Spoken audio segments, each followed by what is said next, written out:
स्वागत है आपका क्लास के अंदर। स्वागत है आप सभी का। और चलिए तो क्लास को शुरू करते हैं। और क्लास कहती है कि शुरू किया जाए डेटाबेस का किस्सा। तो चलिए फिर शुरू करने से पहले सब्सक्राइब कर दिया जाए चैनल को और 4-5 दोस्तों को शेयर भी कर दिया जाए। एंड चलिए, कहता है कि ड्रॉबैक्स थी फाइल की, जो हमने लास्ट हमारे लेक्चर के अंदर पढ़ी कि भाई ड्रॉबैक्स क्या क्या थी। डेटा की रिडंडेंसी थी, डेटा इनकंसिस्टेंसी थी, डेटा आइसोलेट था, डेटा की इंटीग्रिटी थी, सिक्योरिटी रिलेटेड प्रॉब्लम और डेटा को एक्सेस करना कहीं ना कहीं डिफ़िकल्ट हो रहा था। तो ये सारी जो चीज़ें थी ना, वो हमारी फाइल्स के अंदर थी। तो मतलब कहने का कि आपने एक सॉल्यूशन ढूंढा, पर वो एक सॉल्यूशन ऐसा था कि जब ह्यूज अमाउंट ऑफ डेटा के साथ काम करना था तो आपको बहुत सारी इसमें ड्रॉबैक्स नज़र आई। क्योंकि आज की डेट की बात करें तो ह्यूज अमाउंट ऑफ डेटा को हम कैसे हैंडल करें, ये हमारा एक सवाल है। और इस सवाल का सॉल्यूशन जब हम ढूंढते हैं तब हमें यहाँ पर मिलता है डेटाबेस मैनेजमेंट सिस्टम। तो सबसे पहले अगर निकाल करके लाएं इस शब्द को डेटा, जो कि मैं पिछली क्लास में भी आपको समझा चुकी हूँ। डेटा क्या है? डेटा आपका नाम, मेरा नाम, कोई मेज़रमेंट, किसी की एज, किसी के मार्क्स, ये सारी चीज़ें क्या है? डेटा है। तो अब उस इतने सारे डेटा को हम कहीं रखेंगे, कहाँ पर? एक डेटाबेस के अंदर। It's like a container. उसमें हमने अपने डेटाबेस को रखा। अब डेटाबेस को जब आपने रखा, डेटा को आपने उस डेटाबेस के अंदर रखा, तो उसको मैनेज भी है जो करना होगा। मैनेज कैसे करना होगा? आपको फ्यूचर में हो सकता है उस डेटा बेस के अंदर से उस डेटा को डिलीट करना हो, उसको मॉडिफाई करना हो, उसमें कोई चेंजेस करने हो, डिलीट, अपडेशन, व्हाटएवर जो भी आप मैनेज करने के लिए उसको चीज़ें करते हो, नए डेटा की एंट्री, पुराने की में कोई चेंजेस है ना, तो आपको उसके लिए एक सिस्टम की है जो ज़रूरत पड़ेगी। तो यहीं से हमारी जो है पूरी हो जाती ये टर्म क्या? Database management system. तो बेसिकली अगर इसकी डेफिनेशन की बात करें तो डीबीएमएस और डेटाबेस शॉर्ट में अगर कहें तो ये क्या है? एक सॉफ्टवेयर है। इस सॉफ्टवेयर के ज़रिए क्या करते हैं? हम अपने डेटाबेस को बिल्कुल क्रिएट करके रखते हैं और उसको फ्यूचर में हम मैनेज भी है जो करके रखते हैं। अब आप कहोगे कि आपने फाइल के लिए भी तो यही डेफिनेशन बोली थी कि जब हम फाइल के अंदर डेटा को रख रहे हैं तो file is also like a container, जिसमें हम अपने डेटा को पुट करके रखेंगे। अब ऐसी चीज़ है कि फाइलों में वो सारी चीज़ें क्या थी? ड्रॉबैक्स थी। ठीक है कि रिडंडेंसी होना, इनकंसिस्टेंसी, ये सारी चीज़ें है ना। तो मतलब ह्यूज अमाउंट ऑफ डेटा के साथ में जब हमें काम करना है तो ये नहीं कर पा रही है। तो इसीलिए हमने सॉल्यूशन ढूंढा। तो यहाँ पर आपका एक छोटे लेवल से डेटा तो हो जाता है, जब आपके पास कम अमाउंट ऑफ डेटा है तब तो आप उसको मैनेज हैंडल कर लोगे। लेकिन जब हम एक ह्यूज अमाउंट ऑफ डेटा की बात करते हैं तो हमें यहाँ पर सॉफ्टवेयर्स के साथ में ही है जो चलना होगा। अब ऐसी बात है कि हम अगर डीबीएमएस की बात करें तो क्या करेंगे? हम इसके थ्रू अपने डेटाबेस को क्रिएट कर सकते हैं, जैसा कि मैंने बोला, स्टोर कर सकते हैं, मैनेज कर सकते हैं। फ्यूचर में कभी आपको अपडेट, मॉडिफाई करना होगा, डेटा को रिट्रीव करना होगा, ये सारी की सारी चीज़ें हम कर सकते हैं, राइट। क्योंकि ये हमारा एक सॉफ्टवेयर है जो कि हमें प्रोवाइड कराता है कि हम ये सारे ऑपरेशंस परफॉर्म कर पाएँ। एग्जाम्पल्स की बात करेंगे तो आपके साथ में या आपके पास में MySQL, जिसके ऊपर बिल्कुल हम लोग काम करने वाले हैं, हमारे पास Oracle हो गया, MongoDB हो गया, ये सारे एग्जाम्पल्स किसके हैं? हमारे DBMS के ही एग्जाम्पल हैं। अगर आज की डेट की बात करें तो आज हमारे पास में, जैसा कि लास्ट क्लास में भी मैंने बोला था, स्ट्रक्चर्ड और अनस्ट्रक्चर्ड डेटा है। तो स्ट्रक्चर्ड डेटा की बात करें तो स्ट्रक्चर्ड डेटा जैसे कि एक टेबल में मेंटेन हुआ डेटा है जिसकी एक स्ट्रक्चर है। लेकिन अनस्ट्रक्चर्ड डेटा वहीं पर, जैसे न्यूज़पेपर हो गया, जैसे कोई वेबसाइट हो गया, उसके अंदर कहीं आपकी फ़ोटो आ रही है, कहीं कंटेंट पड़ा हुआ है ना। तो ये सारा डेटा क्या है? बिखरा हुआ डेटा है। लेकिन इधर हमारा जो डेटा है इसके अंदर किस में है? टेबल की फॉर्म में, एक स्ट्रक्चर्ड फॉर्म में है।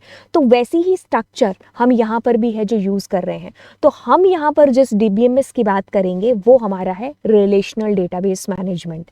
तो हम डीबीएमएस से ही निकली हुई टर्म RDBMS है जिसका हम लोग यहाँ पर यूज़ करने वाले हैं, राइट। तो ये चीज़ हो गई हमारे DBMS के बारे में। अब आगे चलते हैं तो देखिए, बात करेंगे अगर DBMS की तो ये एक तरीके से एक इंटरफेस की तरह काम करता है। हमारा डेटाबेस है जो हमने क्रिएट किया हमारे सॉफ्टवेयर के थ्रू। अब इसके अंदर इस सॉफ्टवेयर का यूज़ करते हुए ही हम अपने डेटा को डालते जाएंगे और कभी चेंज करना होगा, फैच करना होगा, रिट्रीव, तो इस सॉफ्टवेयर के थ्रू ही हम वो चीज़ें पॉसिबल करेंगे। तो अब ये चीज़ क्या है कि ये हमारे डेटाबेस के बीच में और हमारे बीच में एक इंटरफेस का काम है जो करता है। ठीक है। अब ऐसा है कि अगर थोड़ा सा आगे बढ़ते हैं तो यहाँ पर बात समझ में आती है कि database system hide certain details about how data are actually stored and maintain. देखिए क्या चीज़ होती है, यहाँ पर दो चीज़ें होती है, एक फ्रंट एंड होता है, एक बैक एंड होता है। फ्रंट हैंड की चीज़ें जो हैं बिल्कुल बैक एंड से लिंक करती हैं। तो फ्रंट हैंड का जो यूज़र है, जैसे मैं हूँ, आप हो, तो अगर हम अपने लेवल पर चीज़ें लें तो हमें वो चीज़ें दिखाई जाती हैं जो हमारे काम की हैं। हमें तो यही चीज़ से लेना देना कि भाई हमारे बटन होने पर अपडेट होना चाहिए और बटन होने पर डिलीट होना चाहिए। हमें क्या लेना देना कि बैकएंड के ऊपर क्या चल रहा है। तो बैकएंड का काम बैकएंड पर है, जो चीज़ें संभाल लेता है हमारा जो है हमारा डेटाबेस। सो कहने का मतलब है कि हमें ये सारी इंटरनल चीज़ें हैं जो नहीं शो होती हैं या नहीं दिखाई जाती हैं। हमें हमारे लेवल की, हमारे टाइप की चीज़ें हैं जो शो होंगी। तो इसीलिए ये क्या करता है, ये बीच में एक इंटरफेस का काम करता है। आप जस्ट अपनी तरफ से कमांड दे रहे हो और पीछे बैकएंड पर आपका काम है जो हो रहा है। आप यहाँ से कमांड दोगे कि अपडेट करना है, यहाँ से कमांड दोगे कि आपको डेटा को रिट्रीव, फैच जो भी करना है, तो वो आपके बटन दबाने पर चीज़ें होंगी। लेकिन बैकएंड पर वो चीज़ें, वो ऑपरेशन है जो चलते जाएंगे।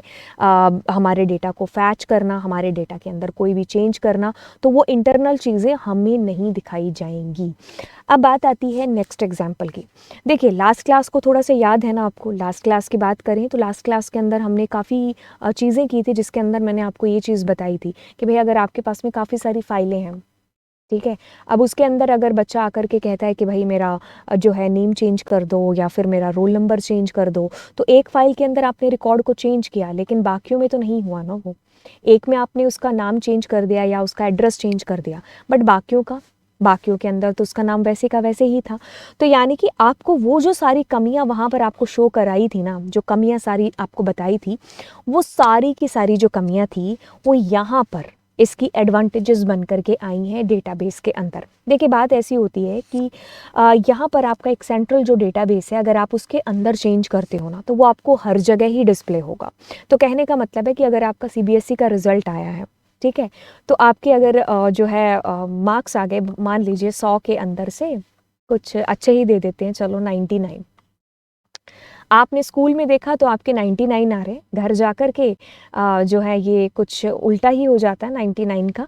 तो अब आप ऐसा नहीं कह सकते कि पापा को कि स्कूल में मेरे 99 थे, घर आकर के ये 9 को पता नहीं क्या हो गया या यहाँ पर मुझे डिस्प्ले ऐसे हो रहा है। नहीं, अगर एक्चुअल जो आपका जो सेंट्रल डेटाबेस है ना, अगर उसके अंदर जो शो हो रहा है वो आपको सारी दुनिया में शो होगा, ठीक है। तो आपने एक जगह चेंज करना है, सारी जगह डिस्प्ले हो जाएगा। जैसे IRCTC का एग्जाम्पल लेते हैं, अगर कोई जो है ट्रेन लेट आ रही है या ट्रेन जिस भी टाइम पर आ रही है, तो मैं अगर अपने घर से देख रही हूँ या रेलवे स्टेशन से देख रही हूँ तो मुझे सेम ही टाइमिंग दिखाई देगी, ठीक है। ऐसा नहीं है कि मुझे रेलवे स्टेशन जाकर के 5 मिनट आगे दिखाई देगी या फिर 10 मिनट पीछे दिखाई देगी, है ना। अब मान लीजिए एक एग्जाम्पल ले लेते हैं टिकट कन्फर्मेशन का।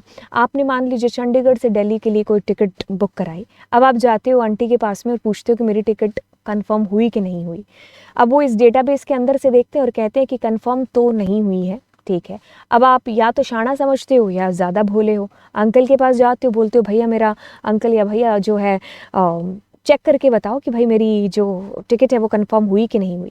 अब ये भी तुम्हें इस डेटाबेस के अंदर से दिखाएगी, ये भी तुम्हें इस डेटाबेस के अंदर से शो करेंगे, है ना। तो कहने का मतलब है कि अगर आपके सेंट्रल डेटाबेस के अंदर ही चेंज हो जाता है तो वो दुनिया के किसी भी कोने में, चाहे आप अंटार्कटिका जा करके ओपन करके देख लो IRCTC की वेबसाइट, तो वहाँ पर भी आपको यही चीज़ है जो डिस्प्ले होगी कि अगर आपकी टिकट कंफर्म है तो कंफर्म है, नहीं है तो नहीं है। तो कहने का मतलब है कि यहाँ पर वो जो आपको ड्रॉबैक्स नज़र आ रही थी ना, कि एक जगह चेंज तो सारी जगह कैसे होगा, है ना, आपका सारा डेटा एक दूसरे से इंटर रिलेट है जो कैसे होगा। सो डेटा का आपस में इंटर रिलेट है जो होना ज़रूरी है, नहीं तो फिर डेटा आप डेटाबेस में डालते जाओ डालते जाओ डालते जाओ, अगर वो आपस में रिलेट ही नहीं कर रहा तो फिर उसका क्या फ़ायदा। तो आपका डेटा आपस में इंटर रिलेट भी है जो यहाँ पर है। तो एक डेटा का दूसरे डेटा के साथ में एक रिलेशन है, इंटीग्रेशन, आपका जो है डेटा आइसोलेट नहीं है ना। तो वो जो सारी आपको प्रॉब्लम्स आ रही थी वहाँ पर, वो सारी की सारी यहाँ पर एडवांटेजेस बन करके आ गई, जो डिसएडवांटेजेस थे किसके, हमारी फाइल सिस्टम के। बात आई समझ में कि कैसे आपको डेटाबेस आपका जो काम है वो ईजी बना रहा है, ठीक है। अच्छा, अब ये कुछ इस तरीके से है कि भाई एक यूज़र है, अब जो है यूज़र का इंटरेक्शन होगा सॉफ्टवेयर के साथ में DBMS। अब उस सॉफ्टवेयर का ज़रिया बनेगा, मतलब वो एक सॉफ्टवेयर ज़रिया बनेगा, एक इंटरफेस बनेगा आपके डेटाबेस के साथ में बात करने का। तो यानी कि आपको अगर अपने डेटाबेस के अंदर कोई भी काम कराना है, आपको डेटा को रिट्रीव या फिर फैच कह लीजिए, आपको मॉडिफाई कराना है, अपडेट, आपको डेटाबेस ही क्यों ना क्रिएट करना है, तो ये सारी चीज़ें हमारे इस सॉफ्टवेयर के थ्रू है जो होंगी, जो हमारा DBMS का सॉफ्टवेयर है।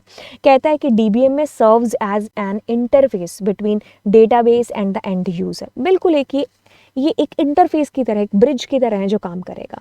ठीक है, आप अकेले जाकर के आपके डेटाबेस को क्रिएट करके या उसमें मॉडिफिकेशन नहीं करोगे। ठीक है, तो आप ये चीज़ें कराओगे एक सॉफ्टवेयर के थ्रू। एक सॉफ्टवेयर है जो यहाँ पर ज़रिया बनेगा, और यहाँ पर ये जो डेटाबेस है वो एक स्ट्रक्चर के अंदर है। कौन सी स्ट्रक्चर के अंदर है? टेबल वाली स्ट्रक्चर के अंदर, क्योंकि ये हमारा रिलेशनल डेटाबेस है। तो इसमें जो भी काम होगा वो टेबल के तौर पर होगा, और उस टेबल को मैनेज करने के लिए, उस स्ट्रक्चर को मैनेज करने के लिए आपको एक स्ट्रक्चर्ड लैंग्वेज की ज़रूरत होगी, और जिसका नाम है स्ट्रक्चर्ड क्वेरी लैंग्वेज। बात समझ में आ गई कि आप क्या करोगे? Retrieving data from a database through special type of commands called quarrying the data, क्योंकि इसको क्वेरी की भाषा समझ में आती है। ठीक है, क्वेरी समझ में आती है, तो क्वेरी की भाषा को समझने के लिए क्वेरी वाली लैंग्वेज ही आपको सीखनी पड़ेगी, जिसको हम लोग नेक्स्ट क्लास से या नेक्स्ट क्लास से हम लोग करेंगे। अब बात ये है कि आपके पास में हम जिस डेटा मॉडल की बात कर रहे हैं वो हमारा रिलेशनल डेटा मॉडल है, जिसके ऊपर हम लोग काम करना शुरू करेंगे। बहुत सारे ऐसे मॉडल हैं, जैसे कि अगर आप बात कर लो ऑब्जेक्ट ओरिएंटेड हो गया, एंटिटी हो गया यानी कि ER मॉडल हो गया, आपका हायरार्किकल हो गया, आपका नेटवर्क डेटा मॉडल हो गया। हम लोग जिस डेटाबेस मॉडल के ऊपर काम करेंगे वो हमारा मॉडल है कौन सा? रिलेशन। रिलेशन का मतलब है जी इसमें सारा डेटा एक टेबल की स्ट्रक्चर में जाएगा। टेबल की फॉर्म में हमारा डेटा है जो जाकर के स्टोर होगा।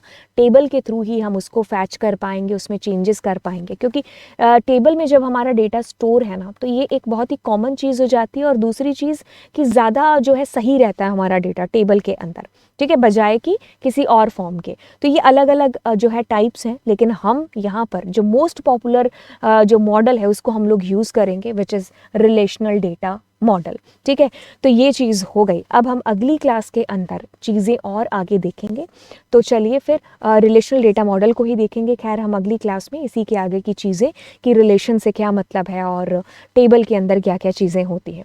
तो चलिए, ये हमारी आज की क्लास थी। आई होप ये चीज़ आपको अच्छी लगी होगी, क्लास के अंदर जो भी चीज़ें एक्सप्लेन की होंगी। अगर ऐसी बात है तो नीचे कमेंट सेक्शन भाई किस लिए है, तो भर दो कमेंट सेक्शन, दोस्तों के साथ में शेयर कर दो चीज़ें। तो चलिए फिर, bye bye and God bless.